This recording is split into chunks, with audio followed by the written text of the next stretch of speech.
Duduk ke depan semua. Okey, Afan duduk ke depan dulu. Okey. Pandai. Masuk dulu. Pandang depan je. Dah.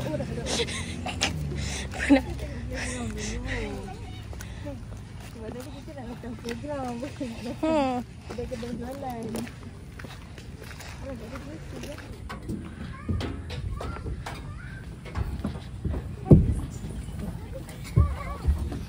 Aman. Sini boleh tolong. Okay. Encik sampai. Hai. Itulah tu. Okey, lompat. Tu sana biru. Afan tak main lagi. Biru, turun biru.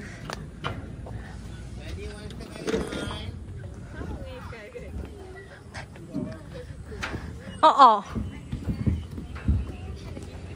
Itulah tu. Main.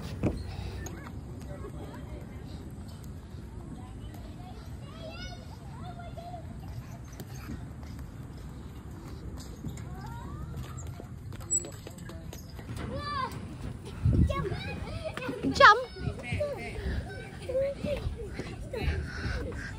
Jam. Kenapa jam ni kat sini? No. Untuk Mici main. Untuk Mici. Sekarang kau apa? Oh yo. Baik-baik. Ni bahaya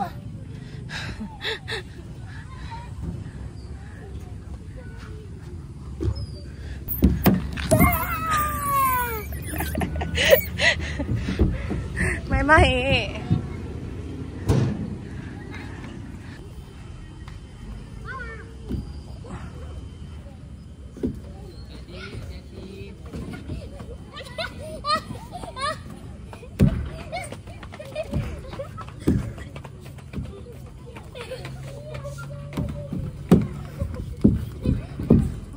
Tengok dia. Pintu dia dah cakap dah kat Abang Zul. Saya ikut ni dulu. Kalau ada botol kering Semua. Dia nak juga kat situ. Tengok dia nak ikut situ. Apa smile? Afan. Ui. Dia lompat Fan dari satu pokok. Tu. Tu yang ada baby hari tu. Dia lah yang malas saya dia. Tu dia pisang. Di mana nak bawa anak dia? Jalan-jalan. Ini bukan monyet tau. Apa? Kalau ekor panjang orang kata apa, kera. Kan? Kecil tu. Oh, tu.